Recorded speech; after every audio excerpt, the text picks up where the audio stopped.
영화에서의 노출 장면은 그 자체로 큰 논란을 일으키기도 한다. 어떤 배우들은 대담하게, 심지어 과감하게 몸을 드러내며 극적인 연기를 펼친다. 그러나 때로는 그 선택이 의도하지 않은 후폭풍을 불러일으키기도 한다. 영화의 리얼리티와 몰입을 위해 도전적인 선택을 하기도 했지만 그로 인해 배우들 역시 예상치 못한 충격적인 반응을 마주하게 된다. 이번 콘텐츠에서는 영화 속에서 과감한 노출 장면을 연기하며 논란을 일으킨 여배우 viktor Kril라를 분석하고 그들이 마주한 후회와 충격적인 장면들에 대해 파헤쳐보겠다. 박지아? 영화 무계에서의 충격적인 장면. 박지아는 영화 무계에서 강렬하고 충격적인 역할을 맡아 큰 논란을 일으켰다. 이 영화는 그 자체로도 선정적이고 도발적인 요소를 내포하고 있었고 관객들에게 극도의 불편함과 강렬한 인상을 남겼다. 특히 박지아는 감정적으로 격앙된 상황 속에서 상대 배우와의 과감한 연기를 펼쳤으며 그 과정에서 수차례 노출 장면이 등장했다. 그런데 이런 장면들이 단순히 촬영된 장면이 아니라 배우들 사이에서 실제로 일어난 일처럼 느껴졌다는 점이 큰 충격을 주었다. 영화가 공개되기 전 영화의 내용은 이미 수많은 논란을 불러일으켰다. 선정적이고 과감한 연기를 요구한 감독과의 충돌이 있었고 많은 사람들이 이 영화가 지나치게 사실적으로 묘사되었기 때문에 연기자가 감당할 수 있는 범위를 넘었다고 주장했다. 하지만 그럼에도 불구하고 이 영화는 예상보다 큰 관심을 모았다. 영화가 개봉되기까지 1년이라는 시간이 걸렸고 그동안 배우들은 어떤 장면이 진짜였고 어떤 장면은 연출이었을까? 라는 의문을 품으며 제작진과의 관계도 비겁거렸다. 더욱 충격적인 사실은 이 영화가 영상물 등급위원회로부터 제한 상영작으로 분류되었고 그로 인해 일부 장면은 모자이크 처리가 되었으나 관객들 사이에서는 이 장면이 실제로 촬영된 장면이 아니냐? 는 의혹이 계속 제기되었다는 점이다. 많은 사람들이 영화를 관람한 후 이 장면은 정말 배우들이 연기한 것인가? 라고 되묻기도 했다. 박지아는 이후 여러 인터뷰를 통해 자신이 선택한 연기 스타일에 대해 후회감을 표명하기도 했다. 특히 그때 그 장면을 다시 연기하라면 내가 그 선택을 했을까? 라는 질문에 대해 명확한 대답을 내놓지 못했다. 이 영화의 촬영 과정에서 박지아를 비롯한 여러 배우들은 정신적으로 큰 충격을 받았다고 전했다. 그중 일부는 촬영 도중 여러 차례 촬영을 거부하기도 했고 감독의 강한 압박 속에서 마지못해 연기를 해야 했던 순간들이 있었다고 고백했다. 그들이 경험한 감정선의 폭발적인 변화는 영화가 끝난 후에도 쉽게 잊히지 않았다. 영화에서의 강렬한 연기와 상반되는 감정적 후유증은 결국 배우들의 경력에까지 영향을 미쳤다. 박지아는 그 이후 이 영화를 떠나면서 내가 그 선택을 했다는 것 자체가 너무 과격했다. 내가 그 시점에서 그 선택을 했던 이유는 이해할 수 있지만 돌아보면 그 선택이 나에게 어떤 영향을 미쳤는지 명확히 알 수 있다. 고 말하며 연기자로서의 자신에 대한 깊은 반성을 시도했다. 이 영화가 박지아의 커리어에 어떤 영향을 미쳤는지에 대한 의견은 분분하다.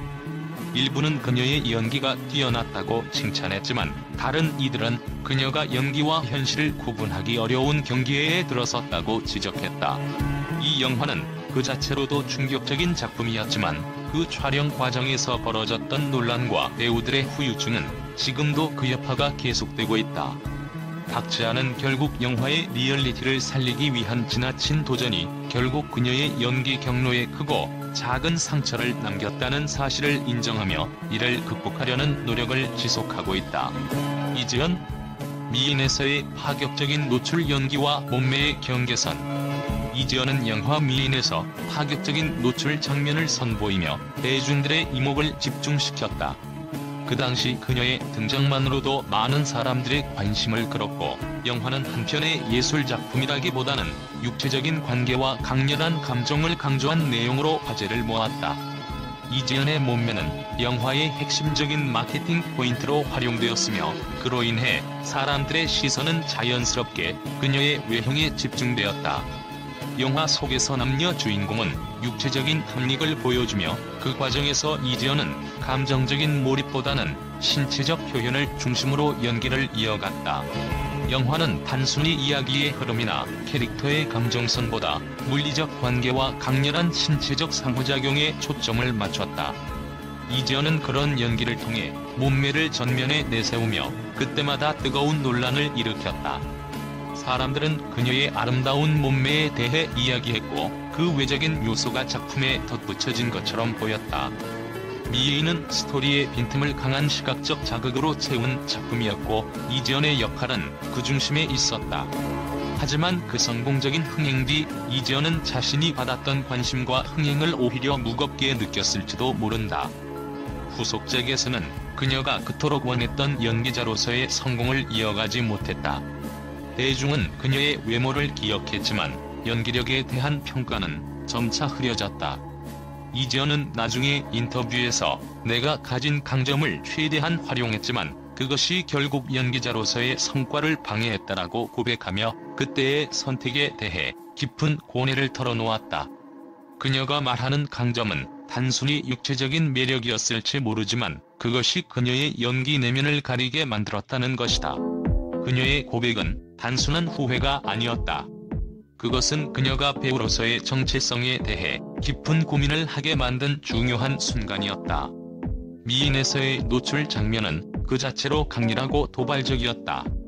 하지만 그 후 이지연은 자신이 스스로 선택한 길에서 더 이상 자신의 진정한 연기력을 펼치지 못하고 있다는 사실에 직면하게 되었다. 한편으로는 그녀가 가진 강점을 활용하는 것 자체가 자신의 연기 경로에 있어 필수적인 선택이었다고도 할 수 있지만 반면 그것이 그녀에게 짐이 되었고 배우로서의 성장을 제한했다는 사실은 그녀의 마음속 깊이 남아 있었다. 이지연의 이야기는 그저 한 여배우의 고백에 그치지 않는다. 그것은 무대 위에서 자신의 존재감을 증명하려는 모든 배우들이 겪을 수 있는 내적 갈등을 보여준다.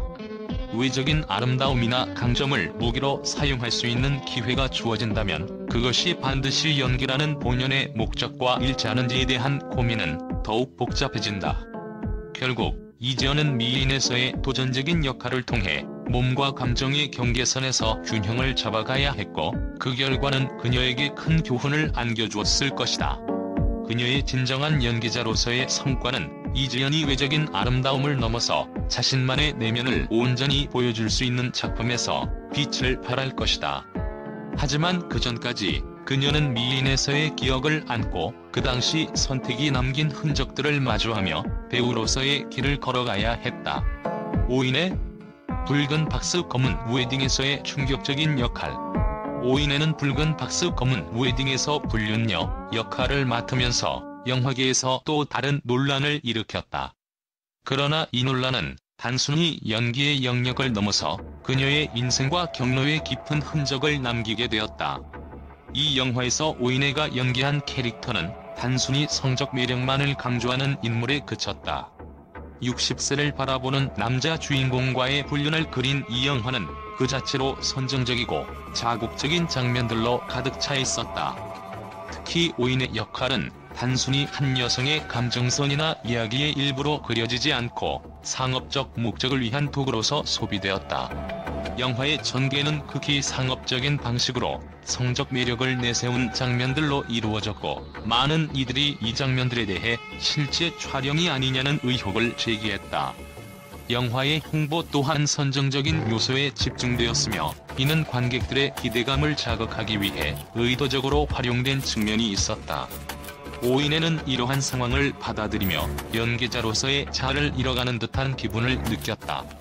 그녀는 이 영화를 통해 얻은 상업적 성공보다 점점 더 성적 이미지에 갇혀가고 있다는 두려움과 갈등을 안고 살았다.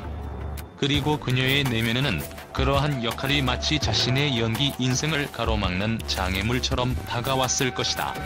이 영화 이후 오인혜는 선택에 대한 깊은 회의에 빠지게 된다. 그동안의 작품들이 다소 상업적이고 선정적인 색깔을 띠면서 그녀는 스스로도 점점 그 길을 걷는 것이 맞는지에 대해 고민하게 되었다. 영화의 성공 이후 오인혜는 대중에게 불륜녀, 성적 매력을 강조하는 여성이라는 이미지로 고착화되었다. 하지만 그녀는 그 이미지에 갇혀서는 배우로서의 진정성을 잃어버릴까 두려웠다. 그렇기에 오인혜는 점차 배우로서의 길을 벗어나기 시작했고 자신의 진짜 모습을 찾아가려고 했지만 그 길은 그녀에게 너무나 힘든 여정이었다. 결국 오인혜는 2020년 끝내 극단적인 선택을 하며 짧은 생을 마감했다. 그녀의 죽음은 많은 사람들에게 큰 충격을 주었고 이후 그녀가 그토록 원했던 자유로운 연기와 진정한 자아 찾기가 얼마나 어려운 일이었는지를 다시 한번 상기시켜 주었다. 많은 이들은 그녀가 영화에서의 선정적인 이미지와 그것이 자신에게 미친 영향을 극복하지 못한 채 심리적 부담을 안고 살아갔다고 추측했다. 그 영화의 트라우마는 그녀의 인생에서 지울 수 없는 상처로 남았고 결국 오인혜는 그 상처를 치유할 수 없었던 것이다. 그녀의 죽음은 단순히 한 배우의 슬픈 이야기가 아니다. 그것은 연기라는 직업이 때로는 얼마나 상업적이고 기계적으로 변할 수 있는지를 보여주는 사례이며 배우가 이미지와 역할에 갇혀갈 때 그것이 얼마나 위험할 수 있는지를 경고하는 사건이었다. 오인혜는 상업적 성공을 위해 때로는 지나친 선택을 하게 되었고 그 결과는 너무나 크고 깊은 상처로 남았다. 그녀의 비극적인 결말을 통해 우리는 배우들이 직면하는 무게, 그리고 그들이 감당해야 할 정신적 부담에 대해 다시 한번 생각해볼 필요가 있다. 강예원, 마법의 성에서의 노출 연기 논란. 강예원은 마법의 성에서 많은 논란을 일으켰다. 영화의 스토리가 정사신을 포함할 수밖에 없었기 때문에 그녀는 파격적인 노출을 선보여야 했다. 특히 강예원이 구봉순과 함께 등장하는 특정 장면에서는 신체적인 접촉이 불가피했으며 많은 관객들이 그 장면이 실제로 촬영된 것이 아니냐는 의문을 품었다. 강예원은 그 후 과거 마법의 성 출연에 대해 후회한다고 인터뷰에서 밝혔다. 이러한 후회와 함께 논란이 커지며 강예원은 해당 작품이 그녀의 연기 경력에 큰 영향을 미쳤다는 사실을 고백했다. 강웨이, 새끼에서의 논란. 강웨이는 새끼에서 굉장히 도발적인 연기를 선보이며 큰 화제를 모았다. 영화는 홍콩에서 친일파 핵심 인물인 양조위를 암살하기 위해 위장 접근한 강웨이가 임무 수행 도중 서로에게 빠져드는 과정을 그린 이야기였다. 강렬한 감정을 표현하기 위해 연출된 애정씬은 상당히 강도 높게 진행되었고 그중 하나는 강웨이의 겨드랑이 털까지 디테일하게 묘사된 장면이었다. 관객들은 이 장면 덕분에 더욱 몰입할 수 있었으며 그 디테일이 현실감을 높였다. 하지만 그보다 더 충격적이었던 것은 양조위의 신체 일부가 살짝 노출되는 장면이었다. 이는 테이핑 등의 보호장치 없이 촬영되었고 많은 이들이 실제 삽입이 있었을 가능성에 대해 의문을 제기했다. 이후 강웨이는 사실이 아니라고 해명했지만 영화의 리얼리티가 더욱 강하게 다가왔던 점은 논란을 더욱 키웠다. 김태현, 거짓말에서의 파격적인 노출. 김태현은 거짓말에서 파격적인 노출 장면으로 큰 충격을 주었다. 이 영화는 중년 남성과 여고생의 사랑을 그린 이야기였으며 주요 장면에서는 회초리, 철사줄, 대걸레 자루 등 충격적인 소재들이 등장했다. 김태현은 모델 출신으로 176cm의 늘씬한 몸매와 반항적인 외모로 주목받았으며 이 영화에서 그녀의 연기와 파격적인 노출 장면은 관객들에게 강한 인상을 남겼다. 영화는 흥행에 성공했지만 두 배우가 실제로 관계를 맺었다는 소문이 퍼지면서 논란이 커졌다. 이후 김태현은 후속작 없이 활동이 뜸해졌고 방송계에서 자취를 감추게 되었다. 이처럼 영화에서 과감한 노출 연기를 펼친 여배우들은 연기 몰입을 위해 때로는 작품성을 살리기 위해 도전적인 선택을 했지만 그 결과는 언제나 예측할 수 없다. 그들의 선택은 많은 논란과 후폭풍을 불러일으켰으며 배우들 자신도 그 결정에 대해 후회하거나 충격을 받은 경우가 많았다. 영화는 때로 현실을 뛰어넘는 과감한 시도를 요구하지만 그 이면에 숨겨진 비용은 너무나 크다는 사실을 우리는 다시 한번 상기해야 할 것이다.